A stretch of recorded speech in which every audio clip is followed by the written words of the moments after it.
Here we are, game one, hand one. This seems okay. If you haven't seen it, I went over the deck tech for this in a previous video. You'll find it down below in the description, or just in a playlist. I have them all set up as playlists here. But yeah, this hand is okay. We're playing Muldrotha today, so we're gonna try and get some crazy value. And I'm taking it through the competitive, quick constructed tournament. Not sure how it'll do. I've been testing it a bit, and it seemed okay a couple times, and it's had some not so great ones. Ooh, against aggro. Really glad we have Golden Demise then. That could be absolutely amazing here. We're gonna lead with our Channeler Initiate. And see what happens. Could Hostage Taker next turn. I don't know that we want to go that all in, but we'll see. It's also really possible to just, like, chart a chorus Llanowar Elves. No blocks. Alright, good that they didn't just, like, Magma Spray our Channeler. They didn't have another haste creature like an Earthshaker Kenra, so that's good for us. Runner. It's fine.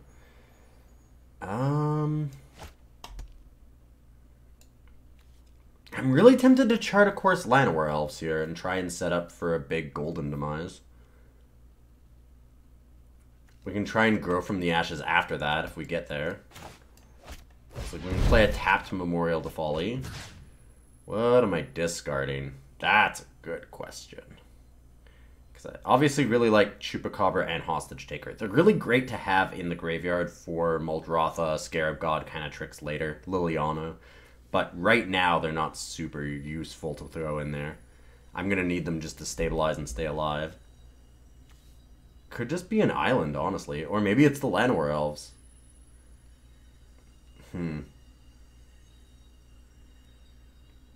Llanowar Elves is going to die to our own Golden Demise. Now we have 3. We'll go to 4 and then to 5 so we can grow. I mean, Grow actually just might be the card that I'm trapping myself into here. Because Grow from the Ashes takes a lot of time off. It's a really good value card. But we just need to survive here, so I think we'll leave that one out. We don't care if we lose a little bit of value, because their deck is just built on straight efficiency. They'll lose a lot of value. Our cards are a lot of 2-for-1s, so we'll be able to get them back pretty quickly.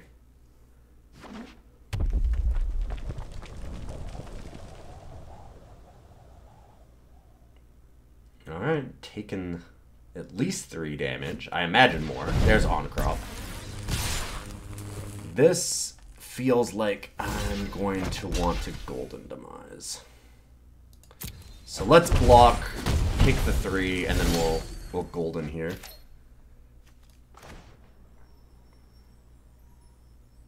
And we're definitely tapping this for black mana so that it'll stay alive.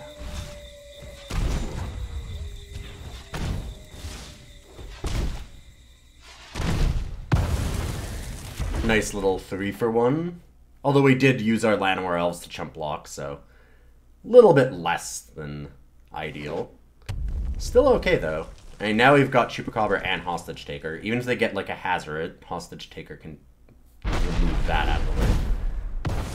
Alright, a Braid's annoying, but we didn't necessarily have to have that anymore. Trailblazer.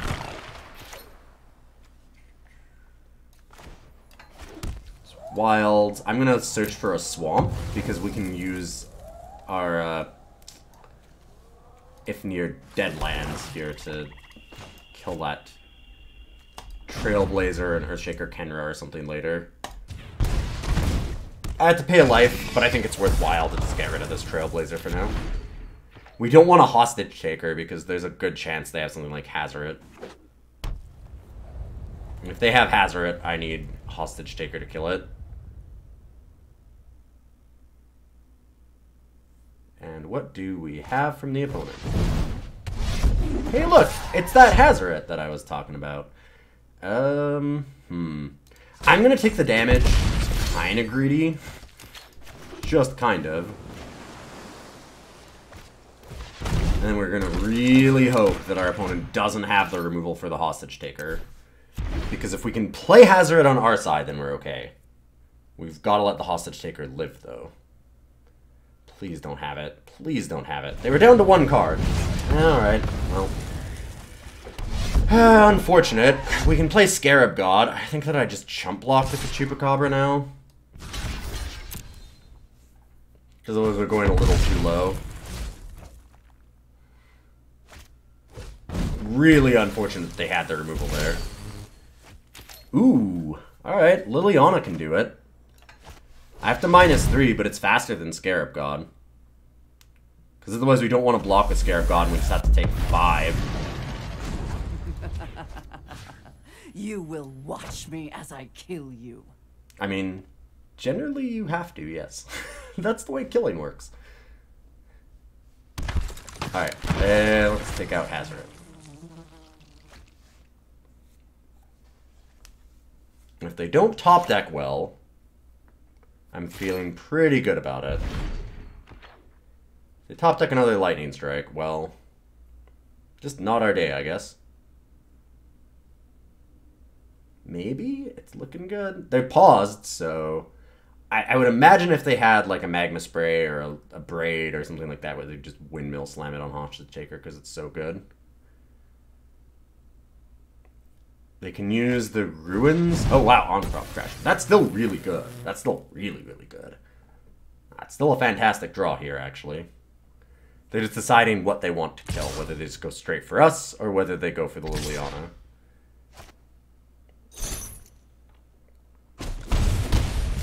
Kind of surprised that they had Hostage Taker not able to block, because if I'm them, I'd be pretty happy if we block Hostage Taker for On-Crop Crasher, because that means that Hazoret's unlocked from underneath it. So we'll plus the Liliana.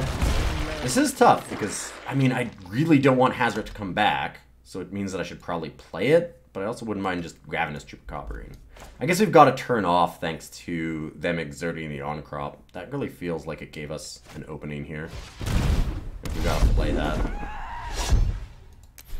And we're just going to hold back. All we want to do now is protect our life total.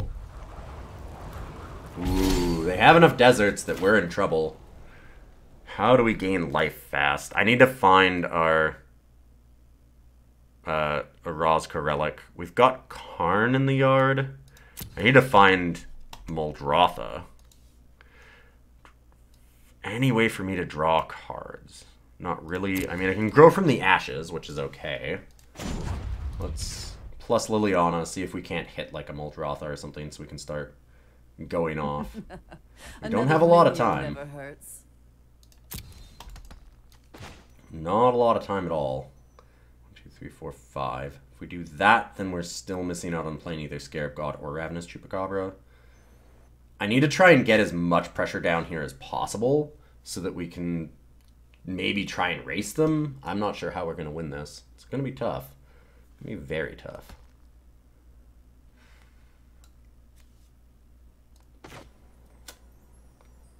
It could be the Chupacabra. I suppose we can actually grow without Kicker and Chupacabra. That's a thing. Oh, I misclicked. Oh, I misclicked. I clicked on the Kicker. That really sucks for us, actually. Because I would have been able to attack with Hazoret then. And then playing the Chupacabra was kind of important here because I need blockers. I would have attacked with Hazoret, been able to kill the on-crop. Yeah. I mean, we're just dead right now. Yeah. That sucks. I mean, it wouldn't have mattered, I guess. They still have to kill. I wasn't thinking. Because I can just do this now. They're taking a really long time to do it. There we go. Yeah, we'll just concede. Yeah, I messed that up. It wouldn't have made a difference, but I definitely misclicked there. We needed to find Orazca Relic faster. That's what we were talking about during the deck tech, is that we need to have Orazca Relic against those kinds of games, because we were obviously very stable on board. There was almost no chance they'd be able to beat us with creatures, but they can just burn you out. So an Orazca Relic is kind of important just to get the life back. In any case, let's go to the next game. That top deck Lightning Strike kind of nailed us with the Hostage Taker. That one extra turn with Hazoret made a big difference. Alright, here we are for game 2. Honestly, with the proliferation of just how many... Ooh, this hand's kind of sweet. With how many aggro decks there are, I wouldn't be surprised if you get a lot of mileage by just playing like a Bant deck with like a bunch of Sun Scourge champions and stuff just to gain life. Because yeah, everybody is playing mono red aggro. It's probably about 60% of the quick constructed meta. I wouldn't be surprised if it's that high. It might be even higher than that, honestly.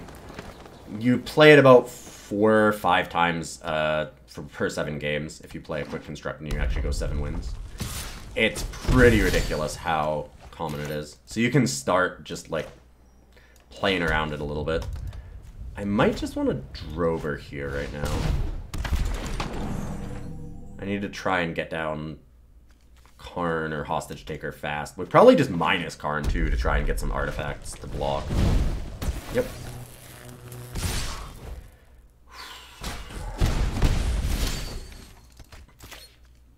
I am kind of worried about the Hostage Taker turn here. If they have removal for it, it's just always bad for us. Karn gives them another target, can save us a lot. It's only a 1/1 though. Another alternative, of course, is Llanowar Elves Cast Down.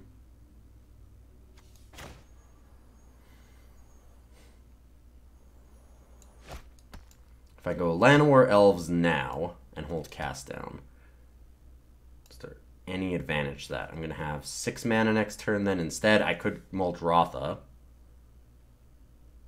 Wouldn't be able to actually play anything out of the yard, though, because even the land is something that I'd have to play beforehand.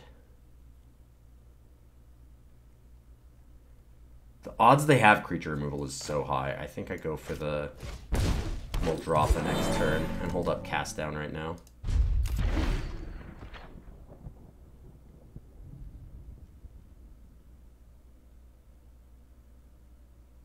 I think that's the play.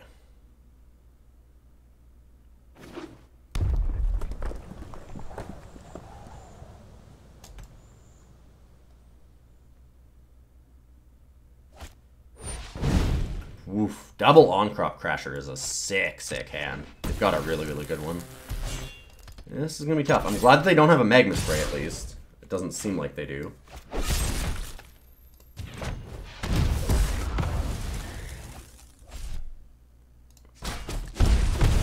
Might have almost been an argument for double blocking the on-crop here. Now, do I run the risk? Because honestly, I'm in so much trouble I feel like I need to Hostage Taker. It's so bad if they have the removal for it, but if I just play Muldrotha, they exert the on-crop Crasher and we just kind of get wrecked anyways.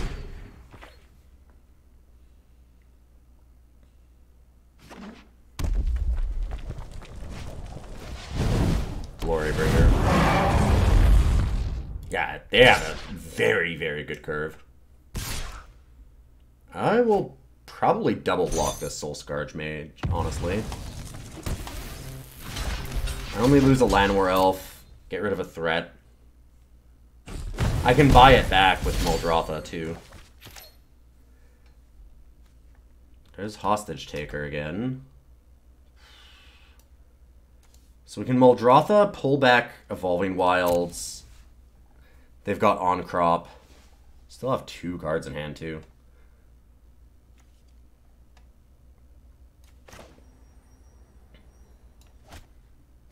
Alright, I have to do this eventually. Really wish this was an untapped land right now. Because I'd love to play our Llanowar Elves as a second blocker. Because I just chump with it against the On-Crop. Hazoret? Hazoret might not be too bad unless they also have a Magma Spray, which we know that they didn't have before they'd have used it. They would have gotten an awesome 2-for-1 on us when we double blocked. Oh, no, they wouldn't have been able to do it then because they were tapped out. That's why we did it. But I'm positive they would have used it before. There was a few chances that they had. So I don't think that they have the Magma Spray. Unless they drew it. And I'm hoping that we can just Hostage Taker the Glorybringer after this. The Kindling Phoenix. Okay. That makes things tough. Down to 4, so not really a way to stop this.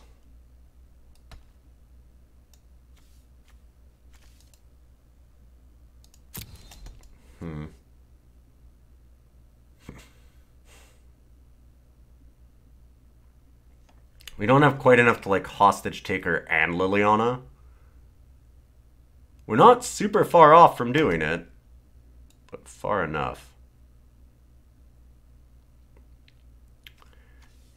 Oh, if only we had an untapped land. If we had an untapped land, actually, like if this is just a land, we could Karn.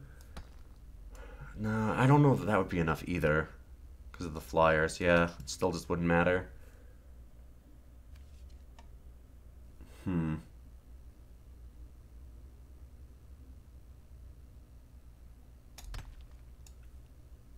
Yeah, we're one short of everything. If we get a land into play, I mean, even the untapped land or not, it doesn't matter. If we had 8, then obviously we can just Hostage Take, or if we had 9, sorry. We can just Hostage Taker, take Glorybringer, play Glorybringer, exert it. But that's not a thing that we can do right now. Don't really see a way out. Just play Karn, and I'm just kind of curious what we see. I can't think of anything, but I should take a look. You may regret that choice. Okay. We can just concede.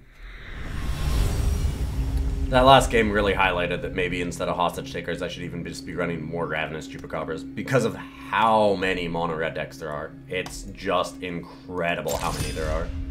Like I said, I wouldn't be surprised if it's well over 60% of the meta right now. It's pretty insane. Aggro is unreal huge. It's the easiest thing to grind with. Best of 1 formats are hard to sideboard against aggro. Aggro plays the fastest. You just want to play as many games as possible so you can grind more cards.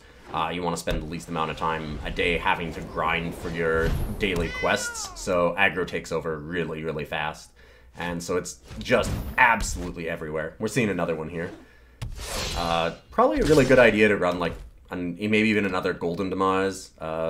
Like I said, Ravenous Chupacabra over Hostage Taker, just because Hostage Taker does allow them to kill it and get their stuff back. We can search for Azcanta here and Traveler's Amulet. I have a super, super fast hand. I was feeling okay when they played Sky Marcher, but then the Cartouche just put the nail in that. And they've played 4 things on turn 2. That's pretty crazy. Sorry, 3 things on turn 2. That's still pretty nuts. This is not exactly a 4th thing. And I could Evolving Wilds, but then I'm not really doing anything else. I'm just tapping everything.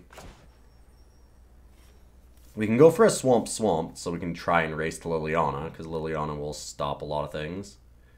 Might not be a bad idea.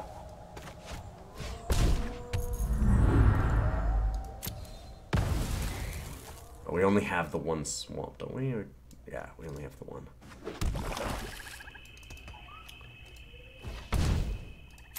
Maybe I should have put 2 in here. I have a lot of dual lands for swamps, so I didn't have as many, but maybe that's an oversight. Probably is an oversight for me. Do I want to take an island so we have double blue? Or do we just need more green? I think we'll take the forest. We want to make sure that we have enough for Llanowar Elves. We already have an island. We don't have any double blue, so we're okay. We need a good draw here. Oh, wow. Yeah. Snubhorn Sentry. This feels like a metagame choice against mono red aggro. Things like Sacred Cat kind of block pretty well against other things. Snubhorn Sentry blocks things well and then becomes a threat later. And it makes sense. There's, like I said, about 1 million mono red aggro decks running around, so I would not blame them for that. We can go Grow from the Ashes and Search. We're leaving ourselves wide open, so we're probably taking 6, 7, 8. It's certainly possible. 1, 2, 3, 4, 5, 6, 7, 8. Yeah, it's certainly possible that we do that. 8 is a lot of damage, and then this is flying too. So that just leaves us dead. Definitely leaves us dead the turn afterwards, unless we get something like the Golden Demise again. I'm not sure that there's a better option, though. So I guess that's what we're going for.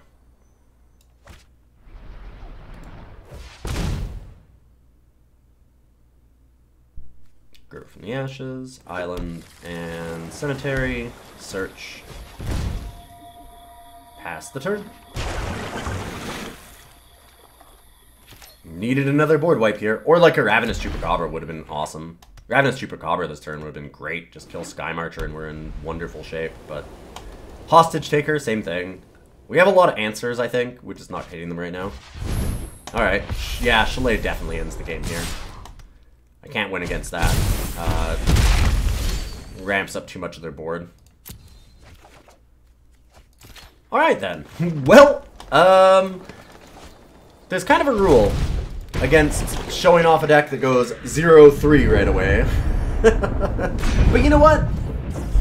I don't mind. We'll do it this time. I mean, I have won with this deck a few times, quite a few times, but a little bit of unlucky draws, lots and lots and lots of aggro. Everybody's just aggro, aggro, aggro, aggro. Some really good draws from our aggro deck opponents this time.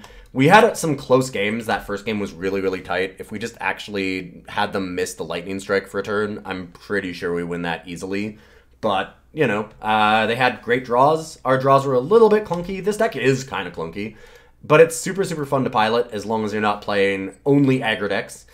Might be a lot of that in the Quick Constructed. I'd maybe recommend running it in Ranked and having fun there. But I hope you enjoyed the deck tech today. And as an aside, I'm going to be doing a big charity stream this week, so definitely come by and check that out on my Twitch channel. If you go to twitch.tv/Ilyon, I-L-Y-O-N, with an underscore at the end, then I'm going to be running what's called the Pickle Challenge. And if you've been a follower of my channel for a long time, you may know about it. We've raised almost $50,000 for Doctors Without Borders on it. Last year we raised about $20,000. We were just short of that. And I'm trying to raise some more money this year. So stop on by. We've got some cool custom playmats to give away from Ink Gaming, one of my sponsors. They've got a link down below as well. And yeah, I hope to see all of you, and we'll raise a ton of money for Doctors Without Borders. We'll play a ton of cool games, lots of Magic Arena, a little bit of Eternal, some other games as well, and I'd love to see you there. So have a fun time, and I'll be back for you next week.